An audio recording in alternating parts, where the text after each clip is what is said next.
ஆனந்த துதி ஒலி கேட்கும், ஆடல் பாடல் சத்தமும் தொனிக்கும். ஆகாய விண்மீனாய் அவர் ஜனம் பெருகும், ஆண்டவர் வாக்கு பலிக்கும். ஆகாய விண்மீனாய் அவர் ஜனம் பெருகும், ஆண்டவர் வாக்கு பலிக்கும். ஆனந்த துதி ஒலி கேட்கும், ஆடல் பாடல் சத்தமும் தொனிக்கும். ஆகாய விண்மீனாய் அவர் ஜனம் பெருகும், ஆண்டவர் வாக்கு பலிக்கும். ஆகாய விண்மீனாய் அவர் ஜனம்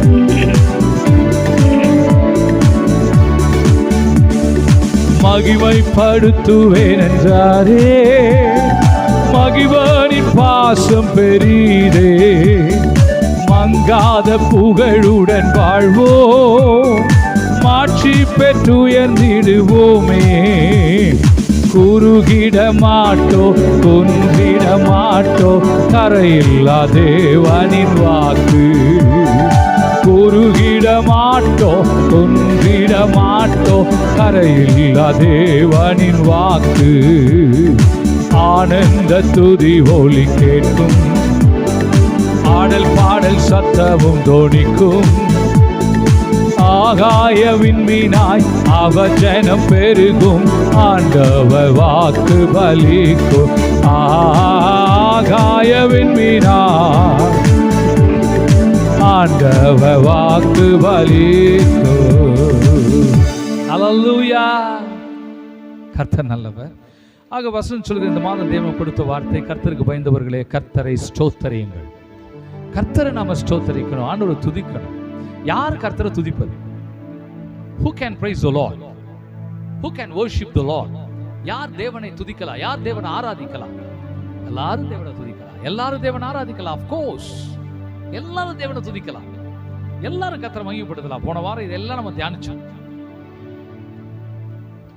சங்கீதக்காரர் சொல்றார், மூடு பனியே, பெருங்காற்று, கன்னிகையே, வாலிபரே, பெரியோரே, சிறியோரே, ராஜாக்களே, பிரபுக்களே, உயர்ந்த மலைகளே, சிகரங்களே, வானாதி வானங்களே, எல்லாத்தையும் சொல்லிட்டார். சமுத்திரமே, ஆழ்கடலே, சுடர் ஒளிகளே, கடைசியா சொல்லிட்டாரு. அதுக்கு மேல அவருக்கு என்ன சொல்லுதுன்னு தெரியல. கடைசியா சுவாசம் உள்ள யாவும் கர்த்தரை துதிப்பதாக. அல்லேலூயா. எல்லாம் சொல்லிட்டு அப்ப எல்லாரும் துதிக்கலாம், அதுதான் தேவன் சித்தமும் கூட. ஆனா துதியை தேவன் ஏற்றுக்கொள்வாரா? நம்முடைய ஆராதனையை, துதியை தேவன் அங்கீகரிப்பாரா? எந்த துதி தேவன் ஏற்றுக்கொள்வார்? எல்லாரும் துதிக்க முடியும், அத்தனையும் ஏற்றுக்கொள்ள மாட்டார்.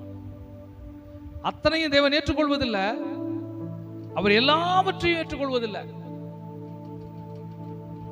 நாம இஷ்டம் போல வாழ்ந்து பாவங்களை செய்து கரை உள்ளவர்களாக, தீட்டுப்பட்டவர்களாக வந்து தேவ சமூகத்தில் வந்து நாம நின்று தேவன் ஆராதிச்சா அந்த ஆராதனையை தேவன் ஏற்றுக்க மாட்டார்.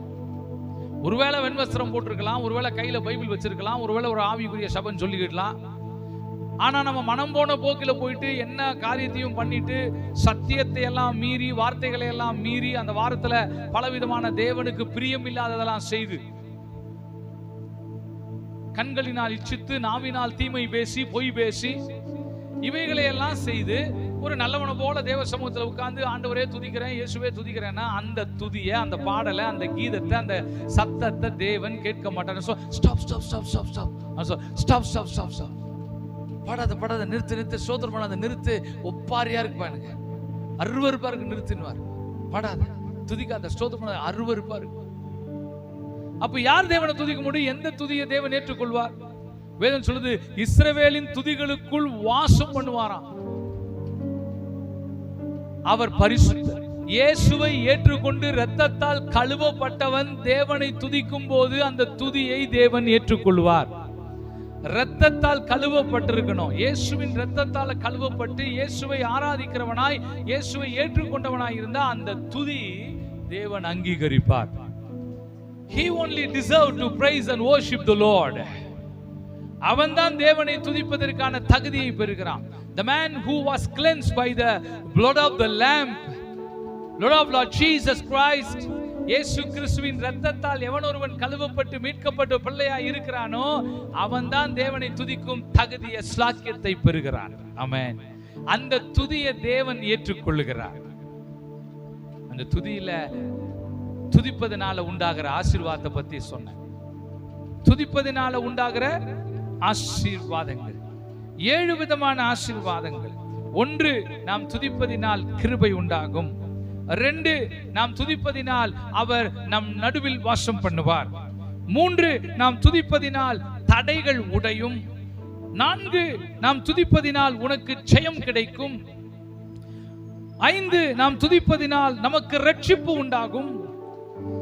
6, நாம் துதிப்பதினால் நாம் அவருக்கு பிரியமாய் இருப்போம். 7, நாம் அவரை துதிப்பதினால் நமக்கு கனம் உண்டாகும். அல்லேலூயா. நாம துதிக்கிறதுனால 7 kinds of blessings that we can get from the Lord. கடவுள்கிட்ட இருந்து 7 விதமான ஆசீர்வாதம் பெறலாம். 7 என்பது பூரணம்.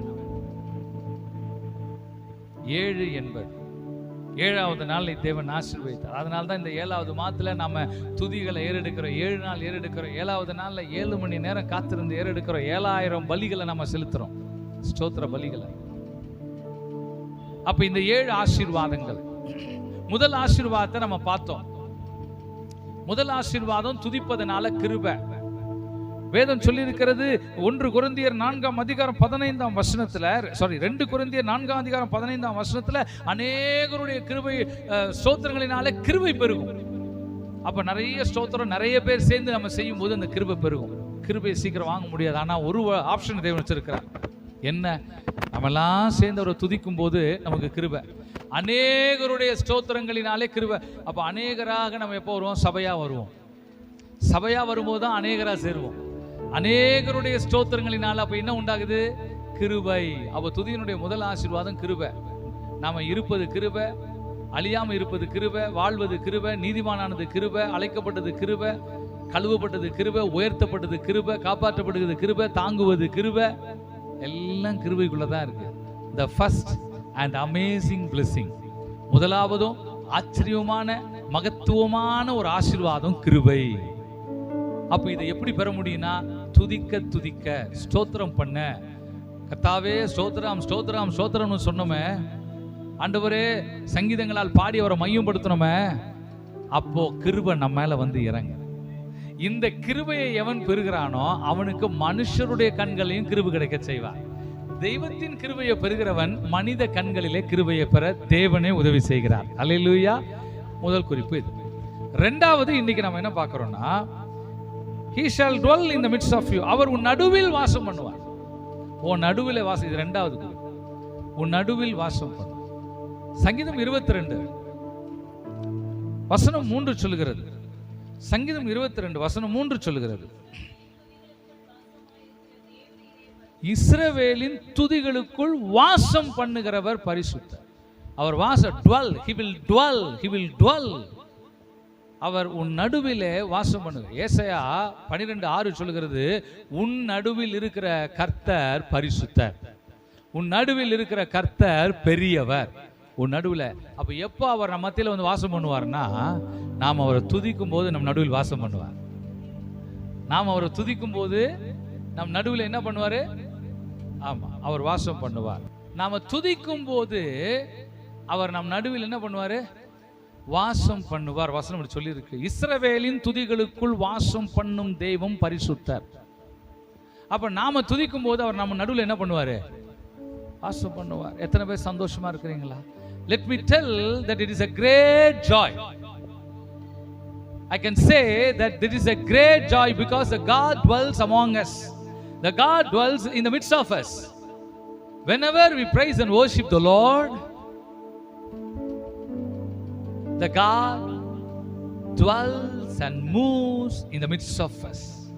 அவர் நம் நடுவிலே எழுந்தருளுகிறவரும் அசைவாடுகிறவரும் நம் நடுவிலே அவர் வாசம் பண்ணுகிறவருமா இருக்கிறார். எவ்வளவு பெரிய! It's a great joy. What a great joy. சந்தோஷமா இருக்கிறீங்களா? இல்லையே. I am not happy about it. அவர் நம் நடுவிலே வாசமா இருக்கிறார் அப்படின்றத சொல்லும் போது சந்தோஷமா இருக்கிறீங்கன்னா, ஆமா. சந்தோஷமா இருக்கிறவன் இப்படியா சொல்லுவா? சந்தோஷமா இருக்கிறவன் இப்படிலாம் சொல்ல மாட்டான். I said that it's a great joy. பெரிய சந்தோஷம். பெரிய சந்தோஷம். அச்சா ஒண்ணு ஐபிஎல்ல ஒரு 4 இவன் சீட்டை விட்டு எகிரி டக்கு டக்கு டக்குன்னு நின்னுகிட்டே தட்டுறான். அவ்வளவு சந்தோஷம், ஜெயிக்கிறோம்டா, அவ்வளவு மகிழ்ச்சி. அப்ப இங்க உன் நடுவிலே வாசம் பண்ணுவேன்னு வசனம் சொல்லுது. இஸ்ரவேலின் துதி, நீ இஸ்ரவேலாக கர்த்தருடைய பிள்ளையா இருக்கிற, நீ துதிச்சா உன் நடுவுல வாசம் பண்ணுவாராம். நீங்க போய் நம்முடைய சிஎம் நடுவில் போய் உட்காருவியா? Can you sit? மினிஸ்டர்லாம் இருக்கிறாங்க, சிஎம் சார் இருக்கிறாரு, எல்லா மினிஸ்டர் இருக்கிறாங்க.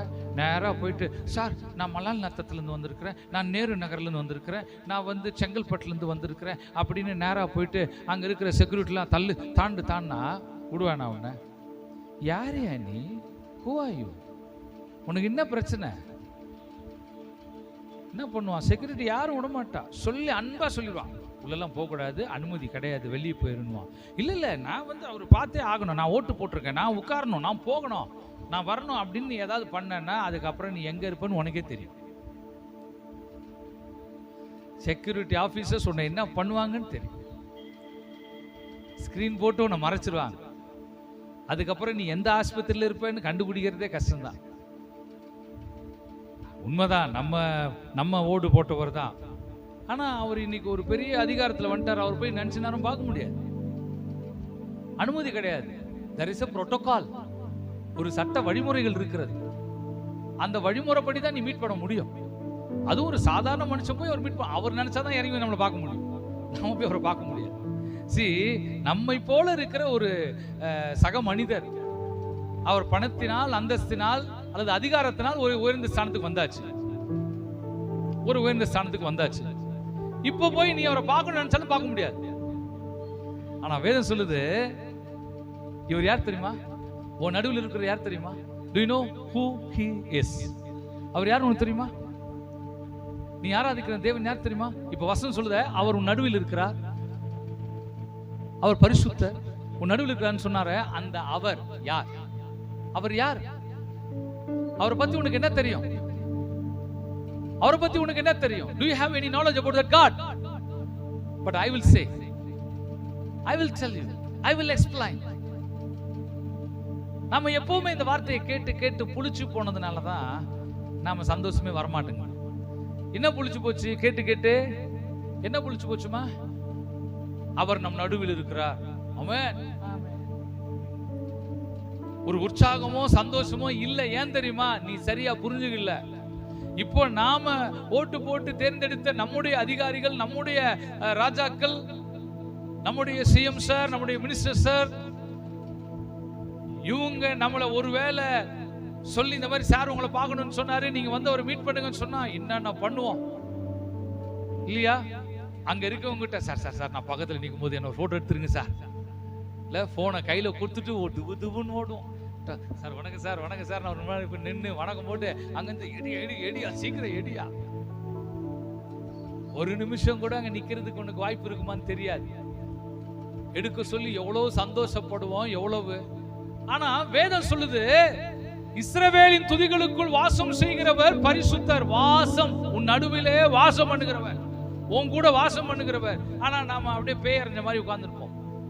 இஸ்ரவேலின் துதிகளுக்குள் வாசம், what a great joy! எவ்வளவு பெரிய சந்தோஷம். யாரையா என் கூட வாசம் பண்றது? என் கூட வாசம், நான் யாரு? who am I? நான் யாரு? அவ்வளவு பெரிய ஆளா? நான் யாருங்க? நான் ஒன்றத்துக்கும் தகுதி இல்லாத, நான் ஒரு அதிகாரியை சந்திக்க கூட எனக்கு அருகதை இல்லை. அவர் தன் அருகில் என்ன உட்கார வைக்க மாட்டார். ஒரு கலெக்டர் என் அருகில் உட்கார வைக்க மாட்டார். ஒரு மந்திரியோ ஒரு சிஎம் என் அருகில் உட்கார வைக்க மாட்டார். ஆனா இவர் யார்? அவரே என் நடுவில் இருக்கிறாராமே. இவர் யார்? எவ்வளவு சந்தோஷங்க. When I read and meditate this word, I am really happy. எனக்கு ரொம்ப சந்தோஷம். யார்ப்பா இவரு? 1 தீமோத்தேயு 6 அதிகாரம் 15 16 சொல்லுகிறது. 1 தீமோத்தேயு 6 அதிகாரம் 15 16 சொல்லுகிறது. 1 Timothy chapter 6 verse 15 and 16. 1 தீமோத்தேயு பிரசன்னமாகுதலை தேவன் தம்முடைய காலங்களில் வெளிப்படுத்துவார். லிசன், வேதம் சொல்லுகிறது, he who is the blessed and the only பொட்டன்டேட், அவரே நித்தியானந்த முள்ள ஏக சக்கராதிபதி. He is the only blessed potentate. அவரே நித்தியானந்த ஏக சக்கராதிபதி. He is the king of kings, ராஜாதி ராஜாவும். He is the lord of lords, கர்த்தாதி கர்த்தாவும். ஒருவராய் இம்மார்டலிட்டி, அழியாதவர், இம்மார்டலிட்டி, சாவாமை உள்ளவர். கவனிக்கிறீங்களா? அவர் யாருன்னு தெரியுதா உங்களுக்கு? ஓ நடுவுல இருக்கிறவர் யாரு தெரியுதா? சும்மா இல்லங்க, சும்மா இல்லங்க. ஓ நடுவில் இருக்கிறவர் யார் தெரியுமா? ஆனா நாம எப்படி நினைச்சிருக்கிறோம்ல, ஒன்னும் புரியாத, ஒன்னும் தெரியாது. ஓ நடுவில் இருக்கிறவர் யாருன்னு புரிஞ்சுக்க. அவர் யாருன்னு உனக்கு சரியா புரிந்தா, you will be happy. There is a great joy because I know who he is. அவர் யாருன்னு எனக்கு தெரியும். வேதம் சொல்லுது, ஒருவராய் சாவாமை உள்ளவர், இம்மார்டலிட்டி, நித்தியானந்த ஏக சக்கராதிபதி, the only blessed, the potentate, the king of kings and lord of lord. வேதம் சொல்லி இருக்கிறது, ஒருவரும் சேரக்கூடாத ஒளியிலே, வேதம் சொல்லுகிறது, dwelling in the unapproachable light, dwelling in the unapproachable light. ஒருவரும் சேர முடியாத ஒளியில வாசம் பண்ணுகிறவரு நம்ம கூட இருக்கிறாரா? எத்தனை பேருக்கு புரியுது? யாருமே சேர முடியாத ஒளியில் இருக்கிறவர் நீ துதித்தா உன் கூட இருக்கிறார்னா, வேணாங்க வேணாங்க, ஏங்க கை? யாருமே சேர முடியாத ஒளியில் இருக்கிறவர் நீ துதிச்சா உன் நடுவுல வராருனா எவ்வளவு சந்தோஷம்! இதை விட நமக்கு என்னங்க சந்தோஷம் இருக்கு? அடுத்து சொல்றாரு, மனுஷரில் ஒருவரும் whom no man can see or can see. அவர் போட்டிருக்குது, who no man can see. எந்த மனிதனும் அவரை பார்த்ததில்லை, பார்க்கவும் முடியாது. எப்படிப்பட்ட வார்த்தை இல்ல? அந்த தேவன் நீ துதிச்சு ஸ்தோத்திரம் பண்ணா உன் நடுவில் இருக்காராங்க. அவரே வந்துடுறாரா, அவரே வந்து இறங்கி உன் நடுவில் இருப்பாராம். ஹல்லேலூயா! நடுவில் இருக்கிற தேவன். பிரியமானவர்களே, அவர் நம் நடுவில் இருக்கிறார். அவர் நடுவுல வேதம் சொல்லுது, அவர் இந்த நடுவுல இருக்கிறாரு, முட்செடிக்கு நடுவுல இருந்தாரு, அதுக்கு நடுவுல இருந்தாரு. இப்படி சில 7 விஷயத்தை உங்களுக்கு சொல்ல போறேன். 7 காரியங்கள் அவர் நடுவில் வாசம் பண்ணும் 7 விஷயம் சொல்ல போறேன். அது ஒவ்வொன்றுக்கும் ஒரு குறிப்பு இருக்கும். 1, பூமியின் நடுவில் வாசம் பண்ணுகிறவர். He dwell in the midst of the earth. He dwell in the midst of the land. அதாவது எர்த், பூமியின் நடுவில் வாசம் பண்ணுகிறார். யாத்திராகமம் 8:22. யாத்திராகமம் 8:22. பூமியின் நடுவில் ஏன் வாசம் பண்ணுகிறார்? அது எதை குறிக்கும்? அவருடைய பொருள் என்ன அப்படின்னா, ஆளுகை. ஒட்டுமொத்த பூமியையும் ராஜ்யங்களையும் ஆளும் அதிகாரம் கர்த்தர் ஒருவருக்கே உண்டு. ஆளுகையை குறிக்கும். யாத்திராகமம் 8:22 சொல்லுகிறது, அவர் பூமியின் நடுவிலே, போதும், நானே கர்த்தர், பூமியின் நடுவிலே நானே கர்த்தர், நான் தான் எல்லாரையும் ஆளுகை செய்கிறேன், நான் தான் ராஜ்யங்களை ஆளுகை செய்கிறேன். அப்ப அவருடைய பொருள், அவர் ஆளுகை செய்கிறவர். அவர் பூமியின் நடுவில் ஆளுகை செய்கிறார். கர்த்தரே நம்மை ஆளுகை செய்கிறார். எத்தனை பேர் ஆமென் சொல்லுவீங்க? 2வது, அவர் மேகத்தின் நடுவிலே வாசம் பண்ணுகிறார். முதல்ல பூமி நடுவிலே வாசம் பண்ணார்னு பார்த்தோம். He dwells in the midst of the earth. இப்போ 2வது, he dwells in the midst of the clouds. மேகங்களின் நடுவிலே வாசம் பண்ணுகிறார். இது என்ன பொருள்? மேகங்களின் நடுவிலேனா டு கைட். இஸ்ரவேல் ஜனங்களை கர்த்தர் பகலிலே மேக ஸ்தம்பத்திலிருந்து வழி நடத்தினார். அந்த மேக ஸ்தம்பம் எழுந்து போச்சுன்னா உடனே இவங்க எல்லாம் எழுந்து போக ஆரம்பிச்சாங்க. அப்போ இது கைடன்ஸ். மேகத்திலிருந்து உன்னை வழி நடத்துகிறார்னா, அவர் உன் நடுவில் எதுக்கு இருக்கிறார்னா, உன்னை வழி நடத்தும்படி உன் நடுவில் இருக்கிறார். உன்னை ஆளுகை செய்யும்படி உன் நடுவில் இருக்கிறார். எத்தனை பேருக்கு புரியுதா? உன்னை ஆளுகை செய்யும்படி உன் நடுவில் இருக்கிறார், உன்னை வழி நடத்தும்படி. அதுக்கான அந்த குறிப்பு தான், he dwells in the midst of the clouds. அவர் மேகங்களின் நடுவிலே அவர் இருக்கிறார். குறிப்பு வசனம் யாத்திராகமம் 24 அதிகாரம் 16 வசனம் குறித்துக் கொள்ளுங்க. மூன்றாவது he dwells in the midst of the city. நகரத்தின் நடுவிலே வாசம் பண்ணுகிறார். he dwells in the midst of the city. நகரத்தின் நடுவில், நகரம்னா பட்டணம், பட்டணத்தின் நடுவில் அவர் வாசம் பண்ணுகிறார். இதனுடைய காரியம் என்ன, குறிப்பு என்னன்னா, அந்த பட்டணத்துக்கு வெளிச்சம் கொடுக்கும்படியாக. நகரத்துக்கு நடுவில், அந்த நகரத்துக்கு ஒரு வெளிச்சம் வேணும். இருள் வருகிறது, இருள் சூழ்கிறது. அந்த இருளை நீக்கி வெளிச்சம் காட்டும்படியாக நகரத்தின் நடுவில் இருக்கிறார், பட்டணத்தின் நடுவில் இருக்கிறார். வெளிப்பாட்டில் சொல்லியிருக்கு, அவர் அந்த நகரத்திற்கு அவரே வெளிச்சமாயிருப்பார், நித்திய வெளிச்சமாயிருப்பார். உனக்கு ஒளி கொடுக்கும்படி, உன்னை கவ்விக்கொள்ளும்படி, உன்னை மூடும்படி வருகிற இருளில் இருந்து உன்னை காப்பாற்றுவதற்கு அவர் உன் நகரத்தின் நடுவிலே ஒளியாய் இருக்கிறார். அல்லேலூயா. அதுதான் அந்த வார்த்தை, அவர் நகரத்தின் நடுவிலே இருக்கிறார். அப்ப அவருடைய பொருள், அவர் ஒளியாய் உன் நடுவில் இருந்து இருளை நீக்குகிறார். அல்லேலூயா. நான்காவது, he dwells in the midst of the temple of God. அவர் தன்னுடைய ஆலயத்தின் நடுவிலே வாசம் பண்ணுகிறார். ஆலயத்துல அவர் தம்முடைய ஆலயத்தின் நடுவிலே வாசம் பண்ணுகிறார். அப்ப ஆலயத்தின் நடுவிலே வாசம் பண்ணா என்ன பொருள்? he dwells in the midst of the temple of God அப்படின்னா என்ன பொருள்? ஆலயத்தின் நடுவில் இருந்து உன்னோட பேசுவார். ஆலயத்துல சத்தம் கேட்கும். உனக்கு வேண்டிய ஆத்மாவின் மன்னாவை தரும் இடம் ஆலயம். அப்ப உன்னை போஷிக்கிறார்னு அர்த்தம். அப்ப இதனுடைய பேரு டு ஃபீட் யூ, உன்னை போஷிக்கும்படி உன் ஆலயத்தின் நடுவில் இருக்கிறார். அதுதான் ஆலயத்துக்கு நீ வரணும், சபைக்கு நீ வரணும், ஆலயத்துக்கு நீ வரணும். You have to come to the temple of God. கர்த்தருடைய ஆலயத்துக்கு நீ வரணும். நீ வந்தாதான் இங்க தேவனுடைய சத்தத்தை கேட்கலாம், கர்த்தருடைய வார்த்தையை கேட்கலாம். உன் ஆத்மா பிழைக்கும், உன் ஆத்மா பிழைக்கும். To feed he dwell in the midst of the temple of God. உன்னை போஷிக்கும்படி அவர் ஆலயத்தின் நடுவிலே வாசம் பண்ணுகிறார். ஒரு ஆமென். ஐந்தாவதாக, he dwell in the midst of the Egypt. எகிப்தின் நடுவிலே வாசம் பண்ணுகிறார். இது என்ன எகிப்தின் நடுவிலே? எகிப்துல யார் இருந்தா? இஸ்ராயேல் ஜனம். அப்ப எகிப்தின் நடுவில் அவர் ஏன் வாசம் பண்ணார்? இங்க எகிப்து என்பது துன்பம், எகிப்து என்பது வேதனை, எகிப்து என்பது பாடுகள். அப்ப உன் பாடுகளுக்கு நடுவில் அவர் வாசம் பண்ணுவார், உன் துன்பத்துக்கு நடுவில் அவர் வாசம் பண்ணுவார், உன் வேதனைகளுக்கு நடுவில் அவர் வாசம் பண்ணுவார். ஏன்? அந்த வசனம் சொல்லுது, அவர்கள் எகிப்தே உன் நடுவிலே அற்புதங்களையும் அடையாளங்களையும் செய்வதற்கு.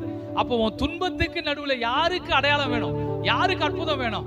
எல்லாம் நல்லா இருக்கு, எல்லாம் நல்லா இருக்கு, நமக்கு அற்புதம் தேவையில்லையே. துன்பத்தில் இருக்கிறவனுக்கு தானே விடுதலை வேணும், கஷ்டத்தில் இருக்கிறவனுக்கு தானே அற்புதம் வேணும். எகிப்து துன்பம், எகிப்து உபத்திரவம், எகிப்து வேதனை. அப்போ எகிப்தை போல நீ துன்பப்படுகிறாயா? நீ சோர்ந்து போகாத, உன் நடுவில் கர்த்தர் இருக்கிறார். Why? To perform miracle. அற்புதம் செய்வதற்காக, உனக்கு அடையாளங்களும் அற்புதம் செய்வதற்காக. He dwell in the midst of Egypt. எகிப்துக்கு நடுவில் அவர் வாசம் பண்ணுகிறார் என்றால் துன்பத்துக்கு நடுவில் அவர் இருக்கிறார். ஏன்னா உன் துன்பத்தை போக்குவதற்காக, உனக்கு அற்புதம் செய்வதற்காக, உனக்கு நன்மை செய்வதற்காக. ஆறாவதாக, ஆபகுக் இந்த வசனம் சொல்லிட்டேன்னா, இது சங்கீதம் 135:9. நான்காவது குறிப்புக்கு சங்கீதம் 48:9, ஐந்தாவது குறிப்புக்கு சங்கீதம் 135:9. நேரம் இல்லாதனால வேகமா போயிட்டு. ஆறாவதாக Habakkuk 3:12. He dwell in the midst of the year. வருஷங்களின் நடுவிலே அவர் வாசம் பண்ணுகிறார், இருக்கிறார். வருஷங்களின் நடுவில். அப்ப வருஷத்தின் துவக்கத்திலும் இருப்பார், நடுவிலும் இருப்பார், முடிவிலும் இருப்பார். ஏன் நடுவில் இருக்கிறாரு? வருஷங்களின் நடுவில் என்ன செய்யறாரு? வருஷத்தின் நடுவிலே கிரியைகளை உயிர்ப்பிக்கிறார், தன்னுடைய கிரியைகளை உயிர்ப்பிக்கிறார். To revive. He dwell in the midst of the year because to revive you. எவ்வளவோ பிரச்சனையை தாண்டி வந்திருப்ப, சோர்ந்து போயிருப்ப, இன்னும் பாதி தூரம் போகணும், பாதி வந்தாச்சு பாதி. அப்ப அதுல தேவன் என்ன பண்றாருன்னா, மகனே சோர்ந்து போயிட்டியா, கவலைப்படாத, நான் நடுவுலையும் இருக்கிறேன், வருஷத்துக்கு நடுவுலையும் இருக்கிறேன். ஏன் தெரியுமா? உன்னை உயிர்ப்பிக்கும்படியாக. To revive you. உன்னை உயிர்ப்பிக்கும்படியாக. இது 6. And finally, 7th blessing, 7வதாக யோவான் 20:19-26 வசனங்கள் சொல்லுகிறது. He dwell in the midst of the disciples. He dwelt in the midst of the disciples. சீஷர்களின் நடுவிலே வாசம் பண்ணுகிறார். இது என்ன பொருள்? சமாதானம் கொடுப்பதற்காக. இந்த உலகத்துல எத்தனை கோடி செல்வம் இருந்தாலோ, அவ எந்த ராஜ்யங்களா ராஜாக்களாக இருந்தாலோ, அவர்களுக்கு நிம்மதி இல்லை, சமாதானத்தை இழந்திருக்கிறாங்க. அன்பு தேவ பிள்ளையே, ஆனா கர்த்தருடைய பிள்ளைகளுக்கு, சீஷர் நடுவில் தோன்றி உங்களுக்கு சமாதானம் என்றார். அந்த சமாதானம் தான் அவங்க ஒண்ணு இல்லைனாலும் துதிச்சாங்க, இருந்தாலும் துதிச்சாங்க, எப்படி வாழ்ந்தாலும் கர்த்தரை துதிச்சாங்க, எப்படி வாழ்ந்தாலும் தேவனை தொடர்ந்து ஆராதிச்சாங்க, சாட்சியா நின்னாங்க. சமாதானம் கர்த்தர் தன்னுடைய சீடர்களுக்கு கொடுக்கிறார். நாம சந்தோஷமா ஆடி பாடுறோமே, எவ்வளவோ வியாதி பலவீனங்கள், காலெல்லாம் பேர்னிங் சார், நரம்புகள் இழுக்கிறது, தலைவலிகள், பிரச்சனை, போராட்டம் நிறைய இருக்கு. ஆனாலும் ஆண்டவருடைய ஆலயத்துல வந்து சந்தோஷமா ஆடி பாடி கர்த்தரை துதிச்சு மகிமைப்படுத்துறாங்களே. எப்படிங்க? எப்படி தெரியுமா? இந்த கடைசி வார்த்தை, துதியினால கர்த்தரை உன் நடுவிலே வாசம் பண்ணுவாராம். அந்த கடைசி வாக்கியம் சொல்லுது, சமாதானம். உன் நடுவில் யார் இருக்கிறாரு? உனக்கு சமாதானம் கொடு. அந்த சமாதானம் நமக்குள்ள இருக்கிறதுனால தான் எத்தனை சூழ்நிலைகள் இருந்தாலும் மகிழ்ச்சியோடு தேவனை ஆராதிக்கிறோம், மகிழ்ச்சியோடு தேவனை துதிக்கிறோம். தான் 7 ஆசீர்வாதம். உன் நடுவிலே அவர் வாசம் பண்ணு. அவர் நடுவில் இருக்கிறதுனால என்னெல்லாம் நடக்குது? அவர் நடுவில் எப்படிலாம் இருக்கிறாரு? வேதம் சொல்கிறது, அவர் பூமி நடுவில் இருக்கிறார், அவர் ஆளுகை செய்கிறார். அவர் மேகத்தின் நடுவில் இருக்கிறார், உன்னை வழி நடத்துகிறார். அவர் நகரத்தின் நடுவில் இருக்கிறார், உன் இருளை நீக்கி ஒளி கொடுக்கிறார். அவர் தேவ ஆலயத்தின் நடுவில் இருக்கிறார், உன்னை போஷிக்கிறவராய் இருக்கிறார். அவர் எகிப்தின் நடுவில், அதாவது துன்பத்தின் நடுவில் இருக்கிறார், உனக்கு அற்புதம் செய்யும்படி இருக்கிறார். அவர் வருஷத்தின் நடுவில் இருக்கிறார், உன்னை உயிர்ப்பிக்கும்படி இருக்கிறார். அவர் சீடர்களாகிய தன் ஜனங்களின் நடுவில் இருக்கிறார், உனக்கு சமாதானம் கொடுக்கிறார். எத்தனை பேர் சந்தோஷமா இருக்கிறீங்க? 7 ஆசீர்வாதம். கைகளை தட்டி ஆமென், glory to God. ஆனந்த துதி ஒலி கேட்கும், ஆடல் பாடல் சத்தமும் தோணிக்கும். ஆகாய விண்மீனாய் அவர் ஜனம் பெருகும், ஆண்டவர் வாக்கு பலிக்கும். ஆகாய விண்மீனாய் அவர் ஜனம் பெருகும், ஆண்டவர் வாக்கு பலிக்கும். மகிமைப்படுத்துவேன் என்றாரே, மகிவானின் பாசம் பெரிதே. மங்காத புகழுடன் வாழ்வோ, மாட்சி பெற்றுயர்ந்திடுவோமே. குறுகிட மாட்டோ, கொன்றிட மாட்டோ, கரையில்லா தேவனின் வாக்கு. குறுகிட மாட்டோ, குன்றிட மாட்டோ, கரையில்லா தேவனின். கைகளை தட்டி எல்லாரும் சொல்லுவோமா? ஆனந்த துதி ஒலி கேட்கும், ஆடல் பாடல் சத்தமும் தோணிக்கும். ஆகாய விண்மீனாய் அவர் ஜனம் பெருகும், ஆண்டவ வாக்கு பலிக்கும். ஆகாய விண்மீனாய் அவர் ஜனம் பெருகும், ஆண்டவ வாக்கு பலிக்கும். ஆமென்.